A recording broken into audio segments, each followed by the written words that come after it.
Hi everyone, my name is Dani. Today I'm going to be giving a review on Ready Player One by Ernest Cline. So Ready Player One is a very hyped book, especially here on BookTube. This was really big right around when it came out, which was around 2011, 2012, up until like maybe 2014-ish. I wanted to read it then, but I never got a chance to, and I just figured because the movie is coming out in March, I figured that I would read it. So that's what I did. So to give you a basic rundown of what Ready Player One is about, it takes place in the year 2040, where Earth is very desolate because we've basically destroyed it because we're horrible people at taking care of the Earth. So what happens in the midst of this is that people live in what's called the stacks, which are like a bunch of mobile homes just stacked on top of each other.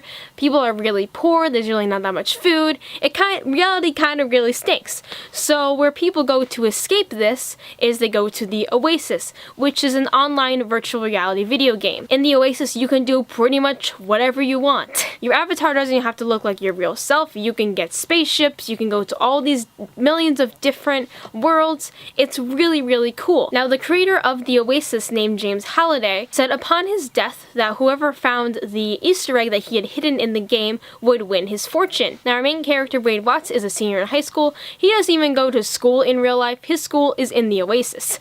So that just shows you how really bad this world really is. So he has this dream of finding Halliday's Easter egg, and he is what's called a gunter. Now, a gunter is someone who researches Halliday very extensively and knows every single piece of his life and all of the clues that he has left to the Easter egg. Now, Halliday made a video to introduce the challenge of finding the Easter egg, and in that there was a bunch of 80s references because James Halliday grew up in the 80s. So Wade is very educated on 80s pop culture.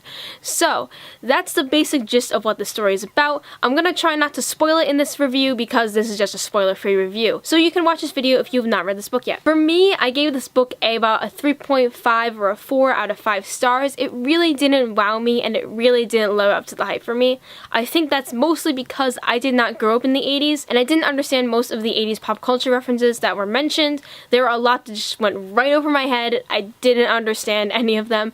The only two that I can distinctly remember that I was like, ha, I know what that is, were Pac-Man, the DeLorean from Back to the Future, and Kit from Knight Rider. Those are the only things that I know of. I just didn't grow up on 80s pop culture. I mean, I literally just turned 18, so there you go. There's a reference for you. I honestly didn't really care for Ernest Cline's writing all that much. I didn't think it was exceptional. I honestly thought it was too easy to read at times. I thought he was appealing more to like the younger age of the young adult group than like the actual like young adults that would understand a lot of these references. So I just didn't understand that aspect. I didn't think his writing appealed to the correct audience. I saw a lot of people mention that as well when I was looking at reviews on Goodreads. And the thing for me when I read a book, I like to connect to the characters. And I felt very disconnected from these characters, especially in the beginning. There was only like one time where I really cared for Wade. And then after that, it kind of dissipated because all he was doing was being in the Oasis. He was never really in reality for all that long.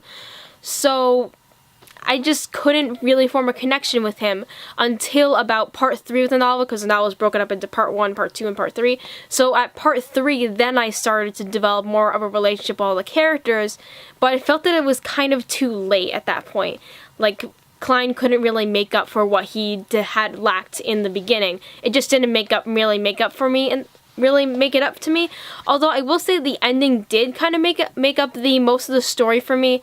The other problem I had with Cline's writing is that I felt that it was very, very heavy with info dump, and I did not appreciate that because I want to read about the characters and get to know them and infer stuff, but I felt like all the time he was explaining all these 80s pop culture things and all these video games and all of that kind of stuff when I could have easily Googled something, or he could have at least shortened a lot of those explanations. I do understand why he explained a lot of those things, because especially the video games, because there's a lot of video games that Wade plays, so explaining how the game works does make a lot of sense, but it was just too much for me. I will say I felt very immersed in the world. The world building in this novel was very, very good. Like, whenever Wade was in the Oasis, I felt completely like I was in the Oasis myself. I thought that was very, very well done. Overall, I think that if I had grew up on 80s pop culture, or that I loved 80s pop culture more than what I do, I would have enjoyed this book a lot more. And maybe if I had read it a few years ago, I might have also enjoyed it a little bit more, because now that I've read more books and I've matured,